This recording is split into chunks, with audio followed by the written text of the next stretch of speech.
Welcome to Primary School Teachers' Behaviors, Beliefs, and their Interplay in Teaching for Problem Solving. Non-routine problem solving is a central content in mathematics curricula around the world, as it is in competency models. Because problem solving is part of the curricula, teachers are told to teach for problem solving. However, at least in Germany, teachers are not explicitly told how to do this, and we as researchers do not know how they do it. There are only a few studies dealing with teachers' approaches to problem solving. For example, there are lesson studies reporting that some teachers make sure their students understand problems before they start working on it. This way, their students might not learn how to grasp the difficult situations for themselves. There are also teachers that split problems into small bits that are easy to solve, or teachers that accept only one way of solving a problem. Trying to sort this literature, I used Polya's 4 phases of the problem-solving process to see where teachers might interfere with their students' processes. I combined Polya's phases with the way how teachers might interfere with students' processes. They might closely manage what the students do. They might emphasize and encourage students' ideas and strategies, or they might choose not to interfere and stay neutral. This leads to a 4.3 grid of how teachers might behave. For example, teachers that make sure their students understand the problem will closely manage Polya's first phase. And teachers that prefer only one way of solving a problem might interfere in devising a plan, carrying out the plan, and discussing the results. In teaching for problem solving, it can be assumed that teachers' beliefs play a central role for their behaviors. There are several authors that propose 3-partite conceptualizations of such beliefs.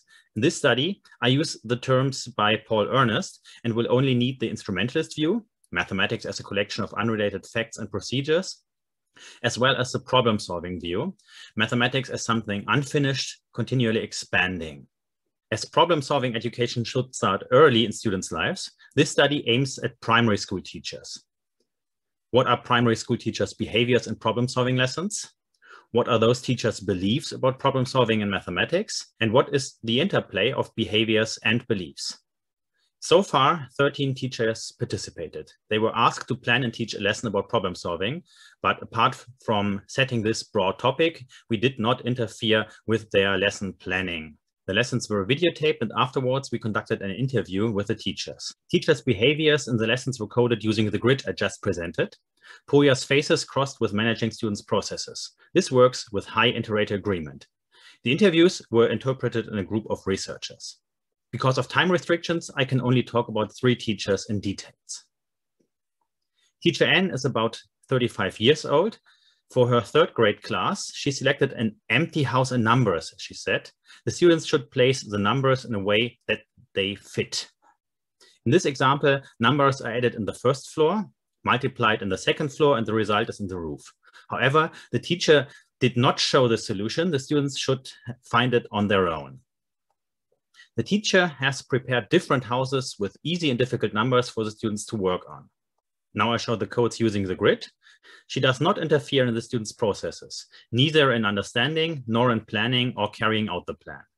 Only in the communal reflection phase, she makes sure that everyone gets the right, or her right, idea of these times plus houses, as she then calls them. Thus, the profile of her behavior looks like this: neutral in the first 3 phases and closely managed in the 4th. Teacher S is about 60 years old. In her 1st grade class, she wants to teach her students how they can represent a number as a sum. She represents 6 children, 4 boys and 2 girls, as 4 plus 2. Then she draws 2 big and 3 small ducks on the blackboard. She does not accept 3 plus 2, but wants to hear 2 plus 3. The students then get a big picture with lots of animals and objects and are told to find the correct sum for each object. In all phases of the lesson, she tells her students what to do and how to do it. And she quickly corrects the students if they say or write something not the way she expects it. Thus, her behavior was coded as closely managed in all of Polya's phases. The 3rd teacher, Teacher T, is about 35 years old, and in this lesson teaches a 3rd grade class. The students have prepared squares with an area of 1 square meter in the last lesson. They are told to measure the schoolyard with 3 of such meter squares per group. All groups soon start to place their squares on one edge of their areas, all 3 squares in a row.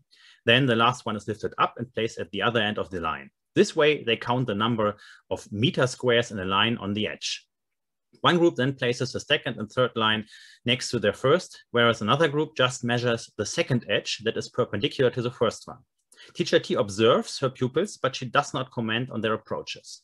Back in the classroom, the students present their ideas. The teacher does not comment whether the results are correct or not.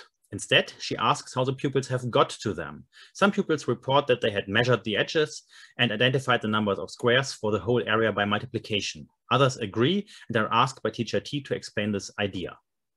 For the most part of the lesson, teacher T stays neutral. In the looking back phase, she encourages her students to present and discuss different ideas and approaches. The profile line of recorded behavior looks like this, emphasizing strategies in the looking back phase. In this overview, you see that for the most part of the lessons, teachers N and T acted similarly. Only in the final phase, N focused on one correct approach, whereas T highlighted students' ideas. To better understand these behaviors, let's have a short look at the interviews. To read the interview questions, please pause the video. Teacher N said, problems are tasks that are too difficult for pupils. Often children could solve the problems if they would read more carefully. Problems are puzzling tasks or brain teasers, or it is important for children to learn calculation rules. But it is also important for them to understand those rules and not apply them blindly. Finally, she says discovery learning would be a good way to discover and understand rules.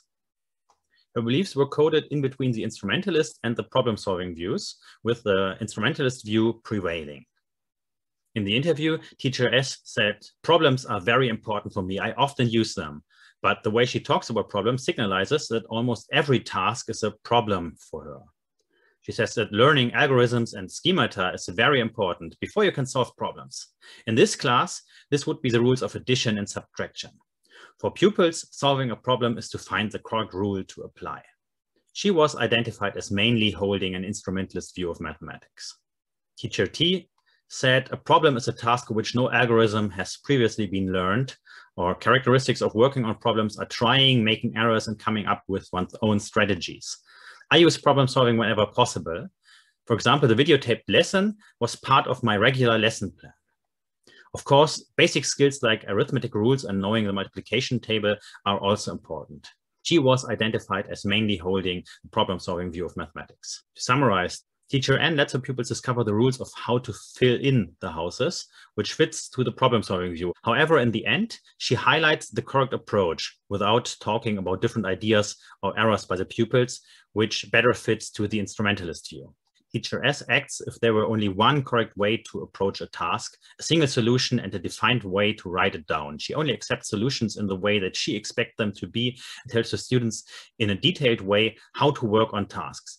This fits to her instrumentalist view. In the observed lesson, teacher T highlights procedures and strategies over results. While planning to and working on the problem of the lesson, she does not interfere with her pupils' thinking, processes, and ideas. In the last part of the lesson, she lets different groups of pupils present different solutions and especially different strategies, and initiates a discussion about those strategies. This behavior perfectly fits to the problem-solving view. Looking at the interplay, we see that especially the looking back phase seems to be relevant to the beliefs. Actually, this pattern holds true for all 13 teachers who participated in the study. Teachers holding the instrumentalist view especially focus on correct answers and procedures at the end of the lesson. Teachers holding the problem-solving view mainly focus on students' ideas and strategies. They sometimes even do not care about correct results. The research literature on teaching and beliefs has previously shown significant interplays of teachers' behavior and beliefs. That is, showing that the ways in which teachers act in their classrooms are consistent with their beliefs. However, most of these studies only use closed self-report instruments instead of observations and interviews to gain insight into teachers' behaviors and beliefs. Also, studies examining the interplay of teachers' actions and beliefs often do not focus on problem-solving lessons, but on routine procedures like adding fractions. Limitations of the study are the small number of participants and that we looked at only one lesson per teacher.